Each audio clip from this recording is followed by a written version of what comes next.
অনেকে আছে বাবা সন্ধ্যা হয়ে গেল, টুরিস্ট বাসে গেছে, সন্ধ্যা হয়ে গেল, মাথায় একটু জল ছিটিয়ে দিয়ে চলে এলো না। যত রাত হোক, যত দুপুর হোক আর সকাল হোক, ভুল করে যেন রাধা কুণ্ডে স্নান না করে ফিরো না। কারণ যদি রাধা কুণ্ডে স্নান হয়ে যায় তাহলে সব তীর্থে স্নান হয়ে যায়। আজকে আমিও বলে যাই, যদি কারোর পুত্র সন্তানের জন্য কাঁদো, চলে যাবে রাধা কুণ্ডে, স্নান করবে করে আমার রাধা রানীর কাছে একবার আঁচল পেতে একবার নয়ন জল দিয়ে বলো, রাধে তুমি আমার কোলে একটা কৃষ্ণ ভক্ত সন্তান দাও।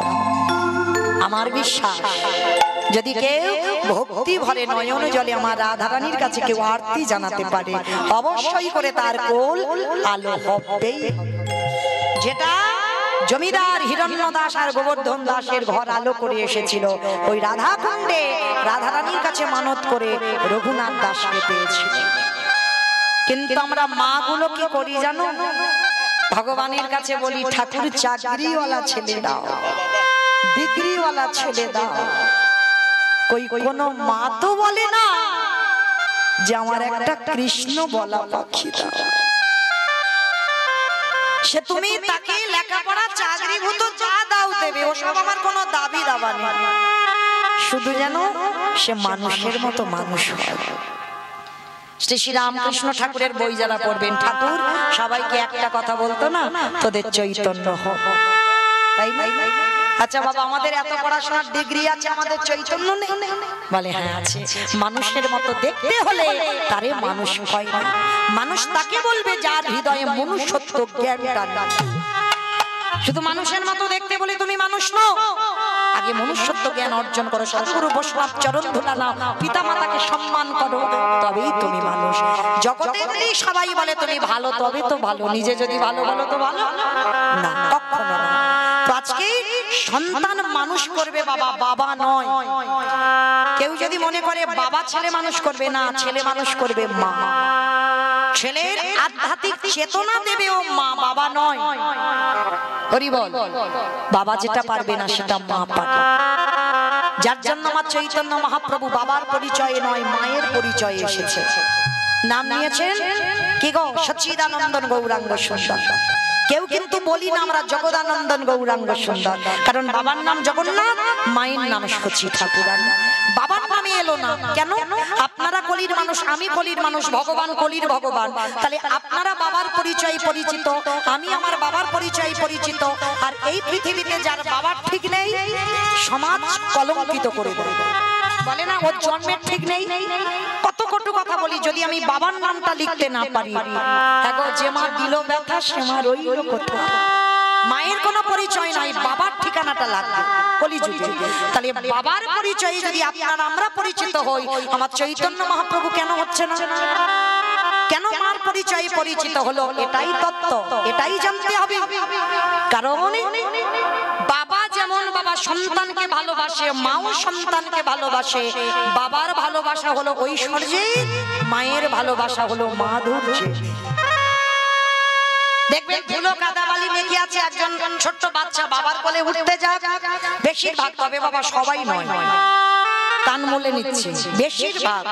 বাবারা তাড়াতাড়ি করে হাতটা ধরে বলে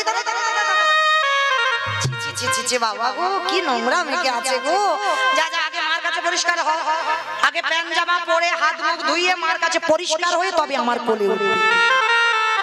আছে না? কি গো আছে তো? অনেক বাবা আছে এইরকম দামি জামা কাপড় পরে থাকে, সুট শার্ট পরে থাকে, ছেলে কাদা মেখে আছে কোলে নেবে না। কিন্তু ওই ছেলে কাদা মেখে আছে, মা সারাদিন হাড় খাটুনি খেটে সবে দুটো খেতে বসেছি, ছেলের নাক দিয়ে সর্দি পড়ছে, ছেলে গিয়ে যদি মার কোলে বসে, মা খেতে খেতে আঁচল দিয়ে ছেলের নাকটা মুছিয়ে সেই হাতে আবার মা অন্ন পায়, পায় না? পায়। কেন? মা ভালোবাসলো, বাবার ভালোবাসলো, তফাৎ কেন হলো? এটাই চৈতন্য মহাপ্রভু শিক্ষা দিল। বাবা ছেলের নোংরা ধুলো বিচার করে, মা বিচার করে না।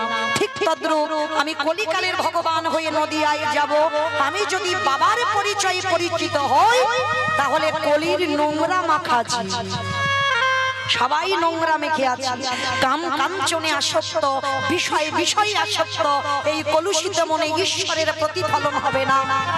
তাহলে ভগবান চিন্তা করলো এই জগৎ সংসারে বাবা ধুলো বিচার করে, মা ধুলো বিচার করে না। তাহলে আমি যদি মায়ের পরিচয়ে যাই, তাহলে কলির মানুষ যে নোংরা মেখে আছে, কামনা বাসনার নোংরা, বিষয় বৈভবের নোংরা, আমি অচিরেই মায়ের পরিচয়ে পরিচিত হই, প্রত্যেককে কোলে করে নিয়ে নিতাই গৌর প্রেমানন্দে হরি বল বলে উদ্ধার করব। যার জন্য আমার চৈতন্য মহাপ্রভু মায়ের পরিচয় এলো, কলির নোংরা মাখানো জীবকে উদ্ধার করবে বলে।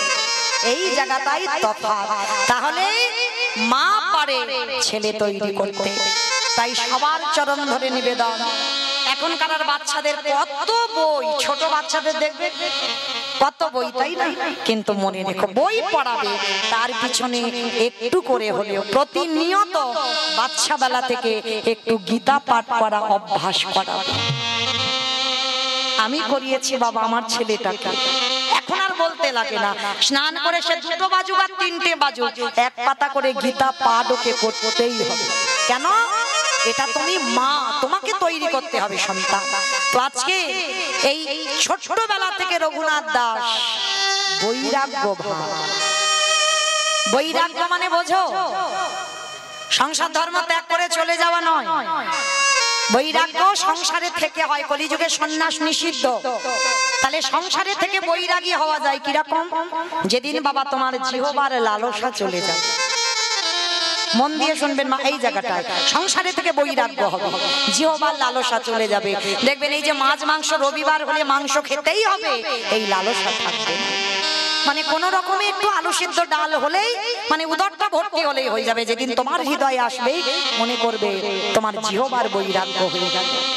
যেদিন তোমাকে কেউ পরশ করবে, যেদিন তোমার এই পরশ শক্তিটা চলে যাবে, সেদিন তুমি বুঝবে তোমার দেহেরও বৈরাগ্য এসেছে।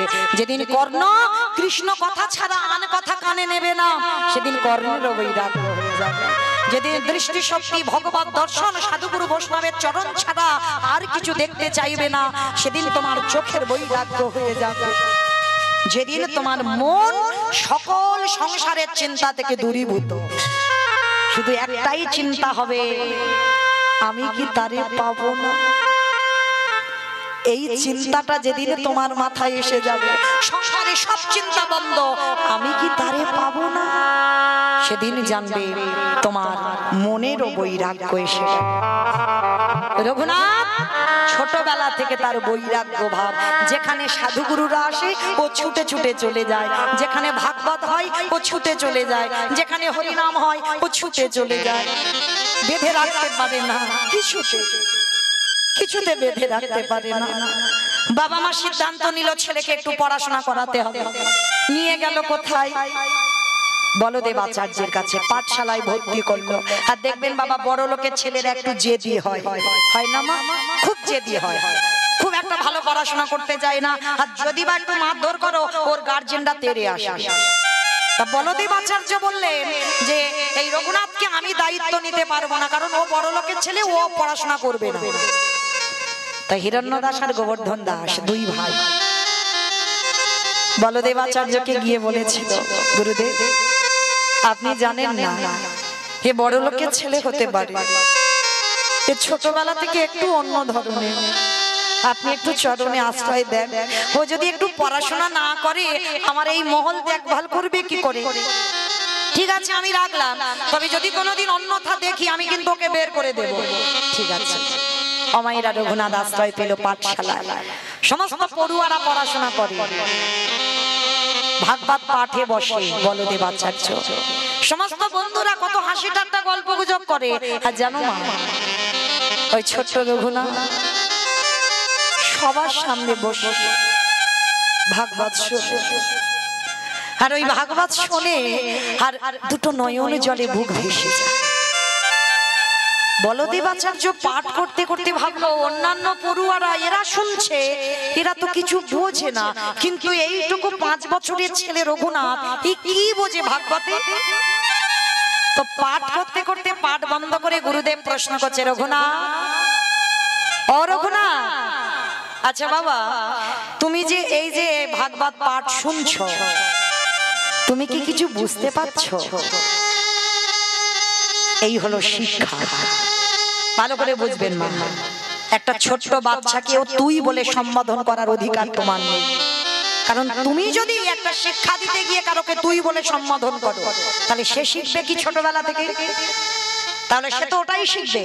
তাই যত ছোট হোক প্রত্যেককে তুমি বলে সম্বোধন করা উচিত, তুই নয়। তো আজকে বলদেব আচার্য শিক্ষাটা দেখে ওই রঘুনাথকে বলছে, রঘুনাথ বলো, আচ্ছা এই যে আমি ভাগবত পড়ছি, আচ্ছা তুমি যে শুনছো, আচ্ছা তুমি কি বুঝেছো? তুমি যে এত পাগলের মতো কাঁদছো। গুরুদেব আমি কিছু বুঝতে পারছি না, তবে আচ্ছা বুঝতে যদি না পারো তাহলে কাঁদছো কেন? কাঁদছি কেন জানো গুরুদেব? আমি একটা কথাই ভেবেছি। কি কথা বাবা? আমার একটা কথাই ভাবনা, আমি কি তারে পাবো না? কাকে পাবার কথা বলছিস রঘুনাথ? কাকে পাবি?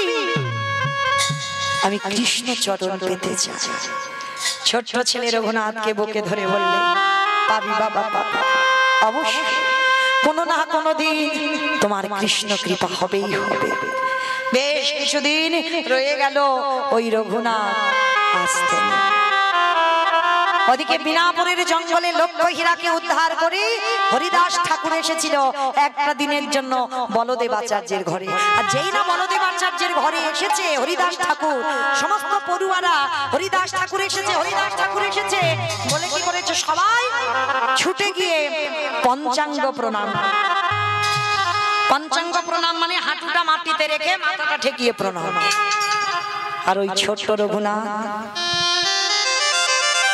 হরিদাস ঠাকুরকে দেখে ছুটে গিয়ে বাবা ষষ্ঠাঙ্গে শুয়ে পড়ে দণ্ডবত প্রণাম।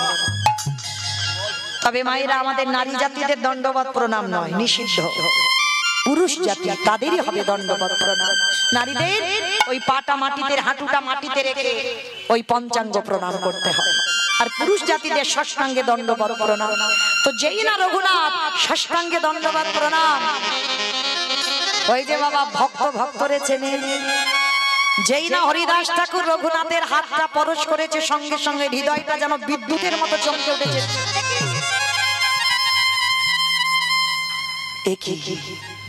যারা সাধন ভজনের মানুষ,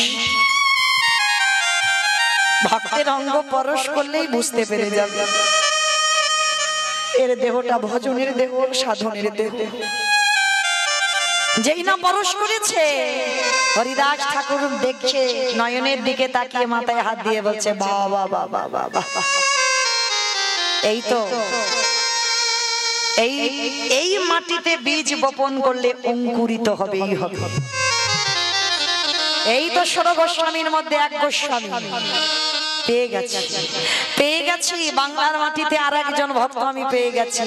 আর দেখবেন বাবা, এই ছোটবেলা থেকে রঘুনাথ আমার হরিদাস ঠাকুরকে অনুকরণ করত।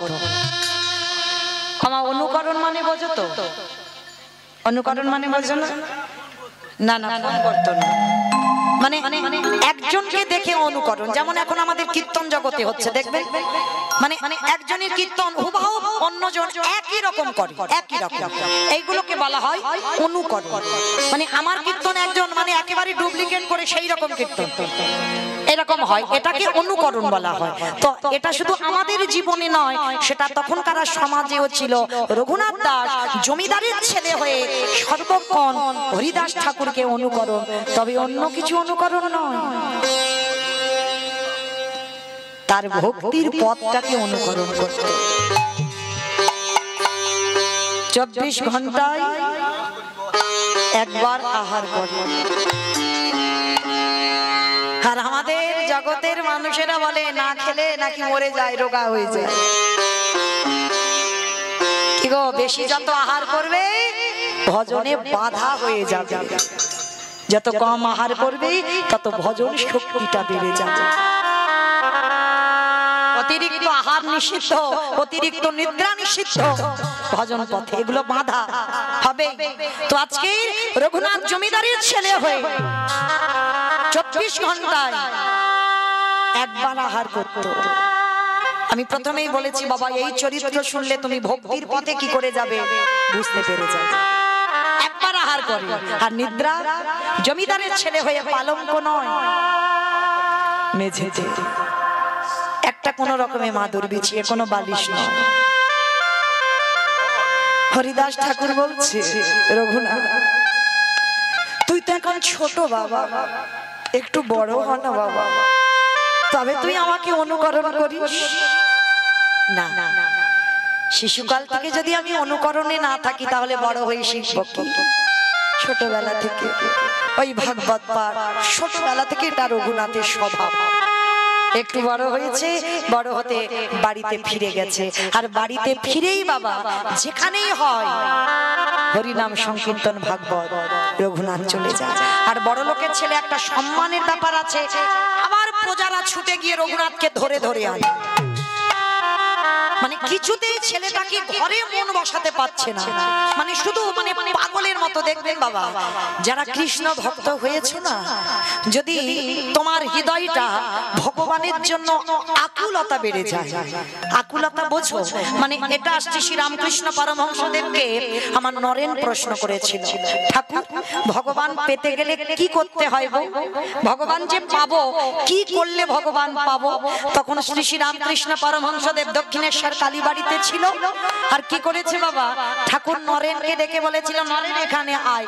ওই যে গঙ্গার জল যাচ্ছে, গঙ্গার জলে নেমেছে গুরু শিষ্য দুজনে, আর নেমে এবার নরেনকে বলছে, নরেন একবার ডুব দিতে দেখি বাবা। যেই না ডুবেছে, আমার ঠাকুর কি করেছিল জানো, ওই নরেনের মাথাটাকে নিয়ে ওই জলের ভেতরে চেপে ধরে আছে। আমা বলো তো দেখি, কেউ যদি জলে ডুব দেয় আর কারণ মাথাটা নিয়ে যদি জোর করে চেপে ধরে থাকা যায়, কি মানে ওঠার জন্য ছটফট করবে না? তো নরেনের বাবা একেবারে প্রাণ যায় যায় যায়, আর যেই না প্রাণ যায় যায়, ঠাকুর কি করেছে, হাতটা ছেড়ে দিয়েছে। আর যেই না হাতটা ছেড়ে দিয়েছে, অমনি বাবা জল থেকে একেবারে ঠেলে উঠেছে। আর যেই না ঠেলে উঠেছে, রাগ বসে বলে উঠে, এই জন্য তোমার বলে পাগল, সাথে কি তোমার বলি পাগল? তা ঠাকুর হাসছে আর বলছে, আরে কেন আমি পাগলামিটা কি করলাম? মানে পাগলামি করলে না, আমি তোমাকে জিজ্ঞাসা করলাম ভগবান পাবো, কি করলে পাবো? আর তুমি কি করলে? আমাকে জলে ডাকলে, জলে স্নান করতে বললে, ডুব দিতে বললে, ঠিক আছে আমি ডুবেছি, তা তুমি আমার আমাকে মাথাটা ধরে চেপে ধরলে কেন? ঠাকুরের বই যারা পড়বেন, ঠাকুর উদাহরণ ছাড়া কথা বলতো না। ঠাকুর যা যা কিছু করতো উদাহরণ, উদাহরণ ছাড়া কথা নয়। তো আর ঠাকুর হাসছে আর বলছে, এই পাগল, আমি পাগল নয়, তুই পাগল। যে পাগল সে অন্যজনকে বলে পাগল, তাই না? যে পাগল অন্যজনকে বলে পাগল। শোন, আজকে এই যে আমি তোকে ধরে চেপে ধরে থাকলাম, আচ্ছা নরেন বলতো ওই জলের ভিতরে তো কিরকম হচ্ছিল? আমায়রা রাগ ধরবে না?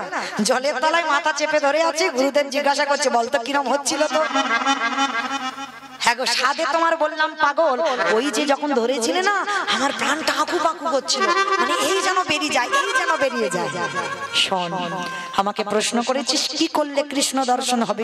শোন, ওই জলের ভিতরে আমি যখন তোকে ডুবিয়ে ধরেছিলাম, ওই হৃদয়টা যেমন হচ্ছিল, প্রাণটা বেরিয়ে যাচ্ছিল, আঁকু পাকু করছিল, যেদিন তোর ওই হৃদয়টা আমার ভগবানের জন্য ওই রকম আঁকু পাকু করবে, একবার যদি ওই হৃদয়টা একবার কেঁদে উঠে বলে আমি কি তারে পাবো না, ওই হৃদয়ে যদি আকুলতা এসে যায়, হৃদয়ে যদি ব্যাকুলতা এসে যায়, তাহলে সেদিনে তুই বুঝবি যে তোর কৃষ্ণ দর্শন হবে হবে। নিতাই গৌর প্রেমানন্দে। তাহলে ভগবান দর্শন পেতে গেলে হৃদয়ে আগে আকুলতাটা লাগবে। তার রঘুনাথ দাসে সেই অভ্যাস, সেই স্বভাব, পাগলের মতো ভাব। দেখবেন বাবা, প্রকৃত যদি কৃষ্ণ ভক্ত হয়ে গেছে না, তোমাকে দেখলেই সমাজ বলবে পাগল। মানে মাথার কেশ টেশ ছানা থাকবে না, খুব দামি জামা কাপড় নয়, কোন রকমের একটু বহির্বাস অন্তর্বাস হলেই হয়ে যাবে। খুব এলাক পোশাক হয় না কৃষ্ণ ভক্ত, অনেক সাজগোজও কৃষ্ণ ভক্তের হয় না, অনেক গয়নাগাটিও কৃষ্ণ ভক্তের হয় না। যদি তুমি কৃষ্ণ ভক্ত হয়েছো, জীবনে তোমার এই লোভ, এই লালসা জীবন থেকে তোমার চিরজন্মের মতো চলে যাবে।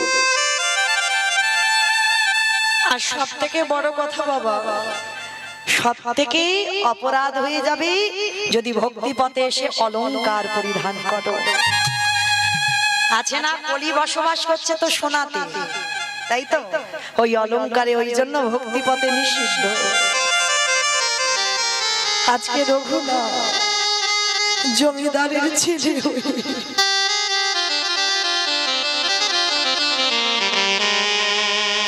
তার একটাই শুধু ভাবনা, আমি কবে কৃষ্ণ পাবো। কৃষ্ণ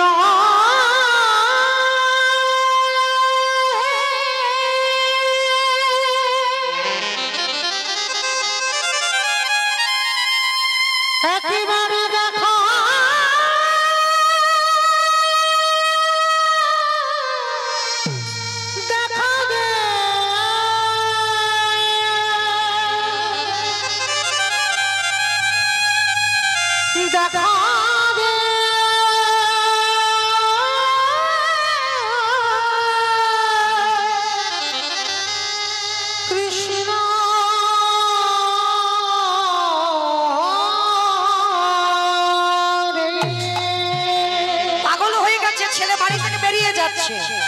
বাবা জ্যাঠা কি করেছে জানো? ছেলেকে ঘরে বন্দি করে স্টিকল দিয়ে বেঁধে রেখেছে। এই জায়গাটা একটু আস্বাদন করবেন মায়েরা। আর তো বেশিক্ষণ নয়, আমার যাওয়ার টাইমও হয়ে আসছে, চলে যাব। কিন্তু এই জায়গাটা শুনবেন, ভক্তি পথে কত বাধা। ভজন পথে বাবা যদি নেমেছো, তোমার জীবনে বাধা আসবেই আসবে। রঘুনাথ কৃষ্ণ বলতে বলতে চলে যায় বলে বাবা জ্যাঠা ঘরে বন্দি করে শিকল দিয়ে বেঁধে রেখেছে কৃষ্ণ ভোলাবে বলে। হ্যাঁ গো, যায় ভোলানো, হাত বাঁধবে পা বাঁধবে, কিন্তু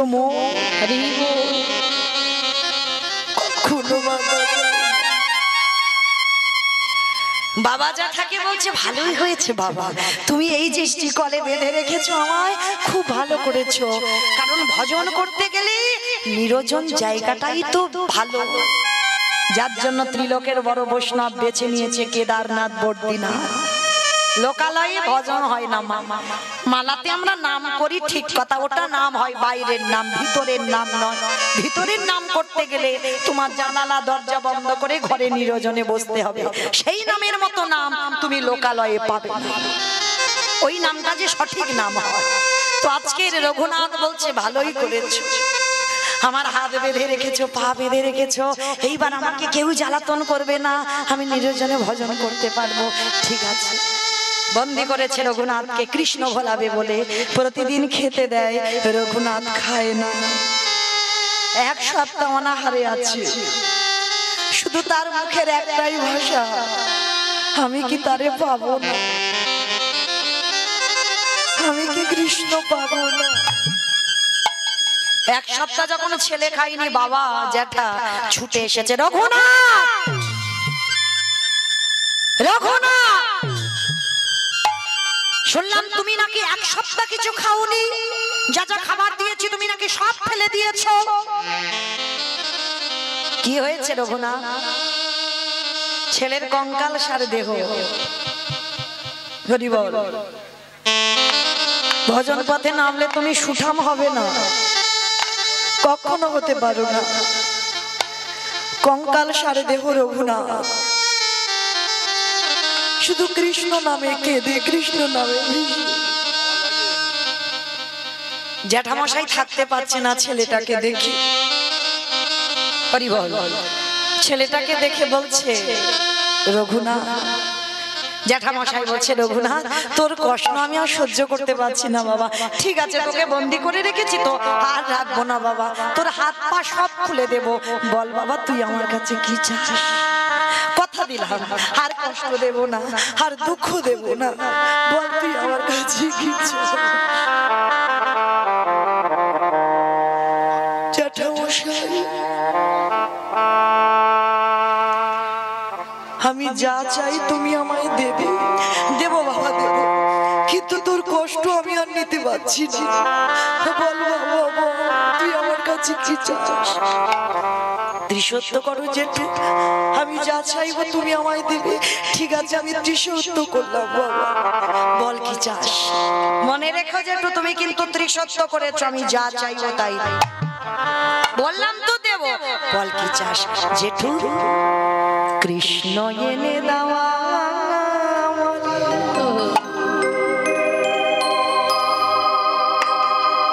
কৃষ্ণ এনে দেওয়া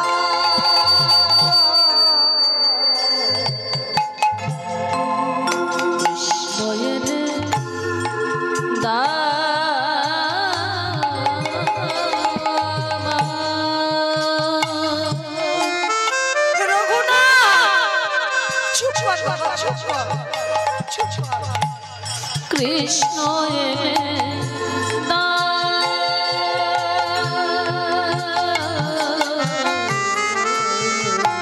কৃষ্ণ সাদা প্রাণে মাছে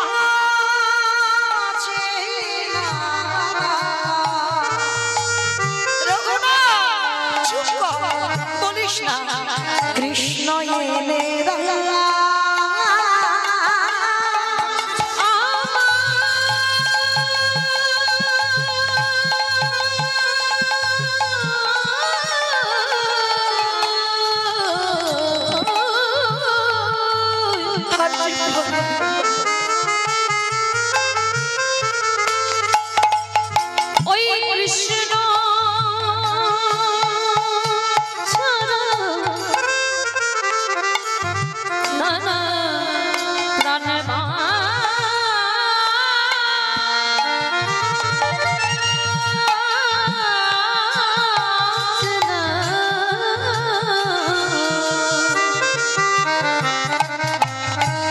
কৃষ্ণ এনে জেঠু কেউ বোঝে না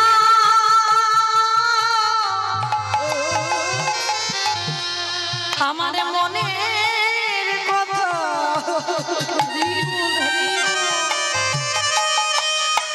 বলবো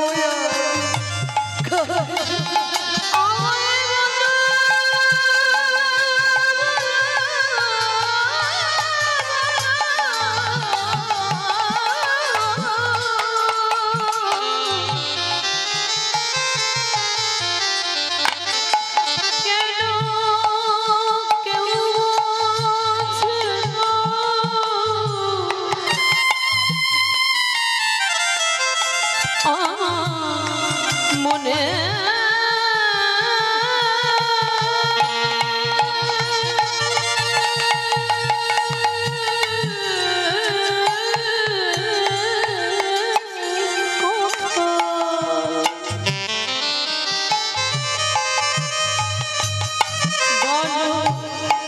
বলবো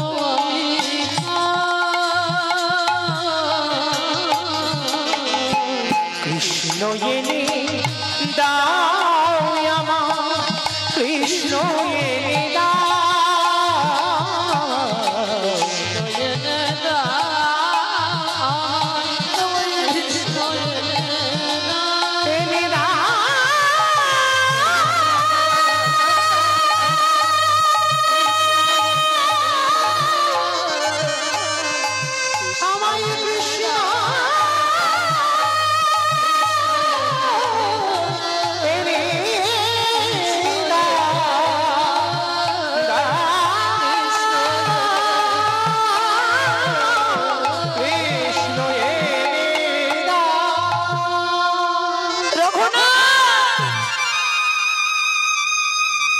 আমি কথা দিলাম বাবা, কৃষ্ণ আমি তো কিনে দেব। ওদিকে বলদেব আচার্য বাবা খবর পেয়েছে রঘুনাথ খাওয়া দাওয়া সব বন্ধ করেছে। গুরুদেব ছুটে এসেছে, রঘুনাথ আমি শুনলাম তুমি নাকি সব খাওয়া দাওয়া বন্ধ করে দিয়েছো, কান্নাকাটি করছো। রঘুনাথ একটা কথা মনে রেখো বাবা, বৃন্দাবনের কৃষ্ণ কি জন্য কেঁদো না, সেই কৃষ্ণ রাধা কৃষ্ণ একাত্মা দুই দেহ ধরে অনন্য বিলাসের আস্বাদন করি এই দুই ভাবে চৈতন্য গোসাই পাবির শাস্বাদিতে দোহে কোঠা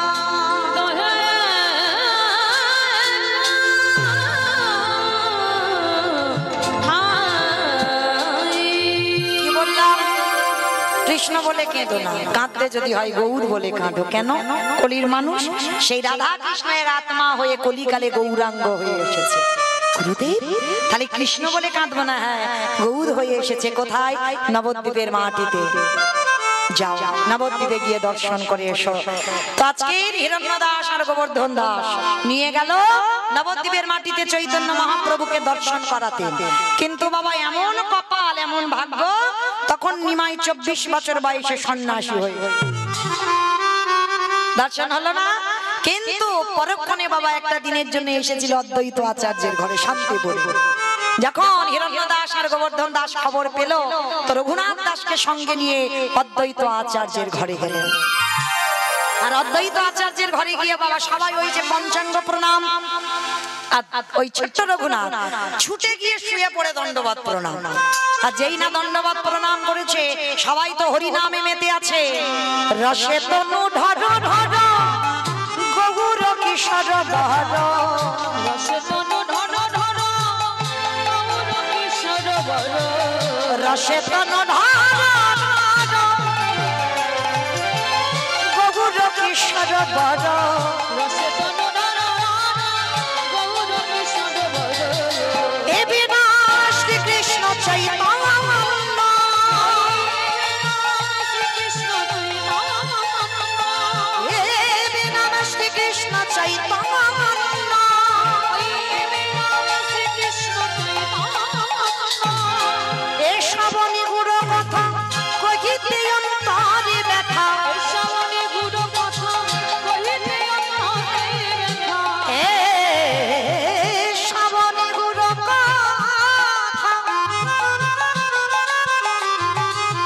কহিতে অন্তরে ব্যথা,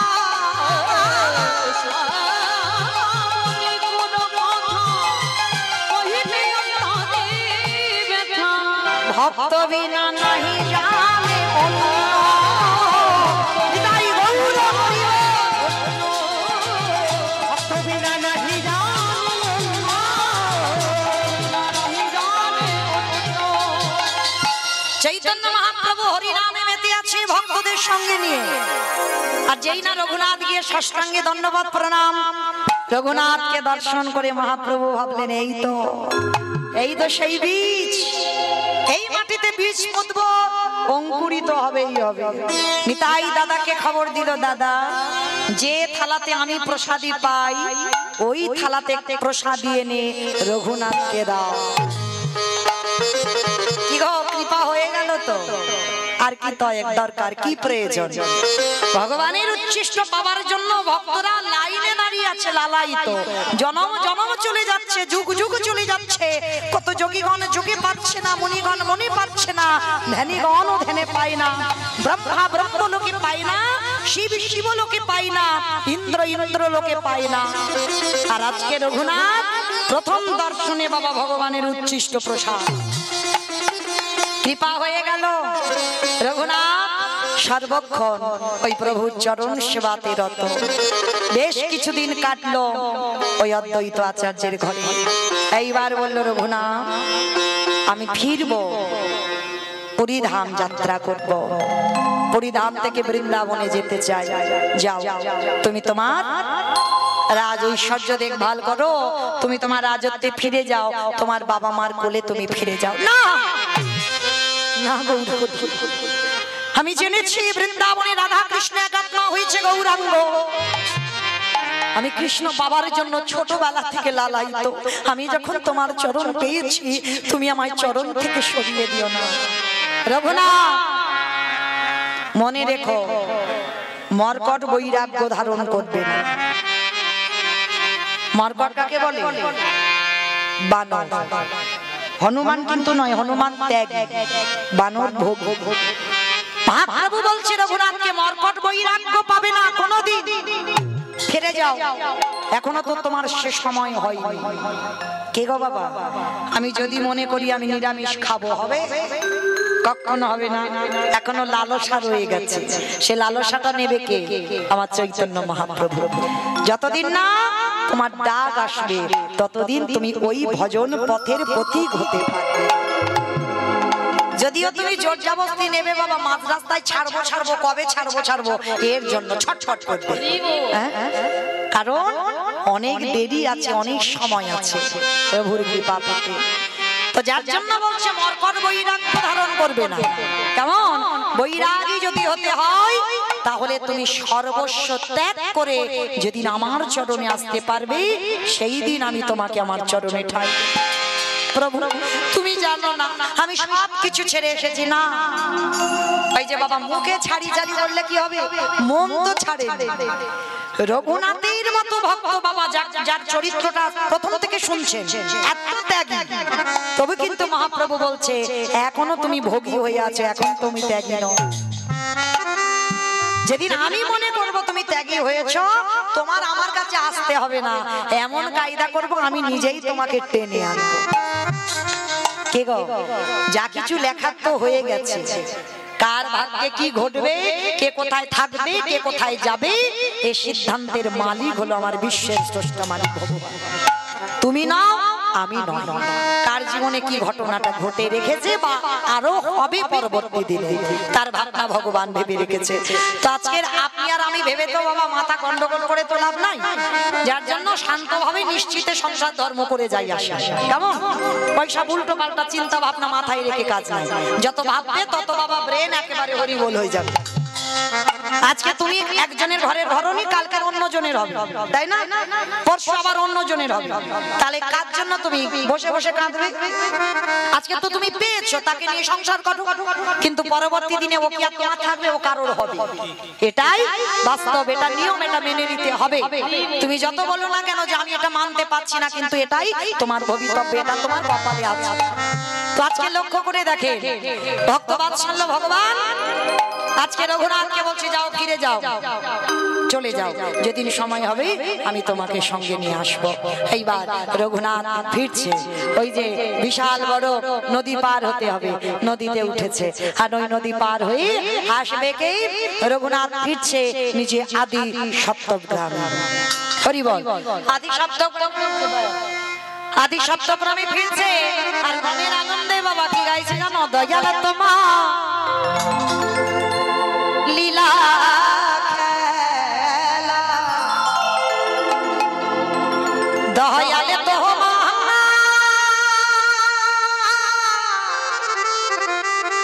লীলা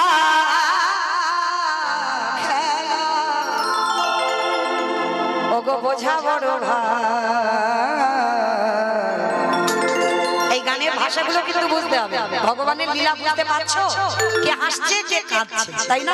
কে এখন হাসপাতালে শুয়ে আছে আর আমরা কীর্তন করে বেড়াচ্ছি, আমরা নাচে কথা করে বেড়াচ্ছি। কে না হাসপাতালের বেডের উপরে কত কান্না না কেঁদে যাচ্ছে। হ্যাঁ, দিনের বন্ধু করুণা সিন্ধু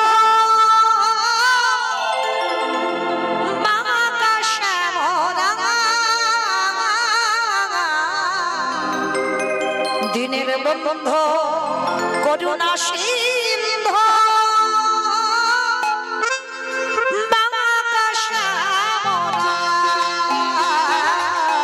উলুধ্বনি ভাইরা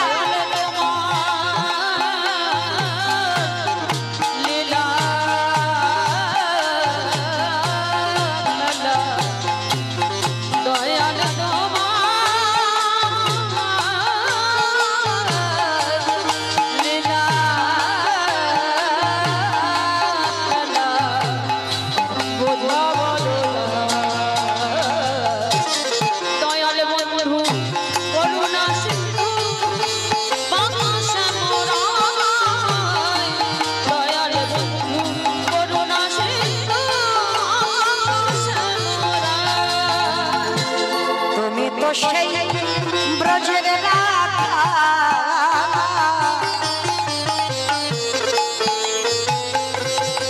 নদিয়ার মা,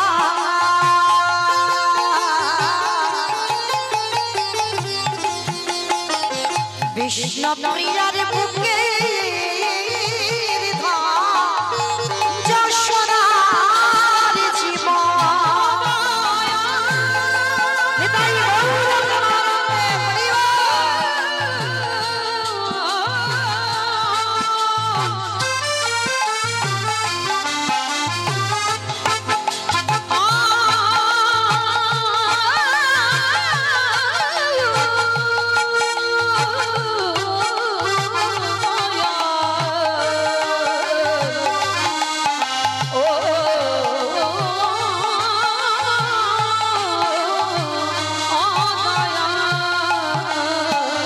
সকাল সাজে তোমার নামে সকাল সাজে তোমার নামে সুখে সারি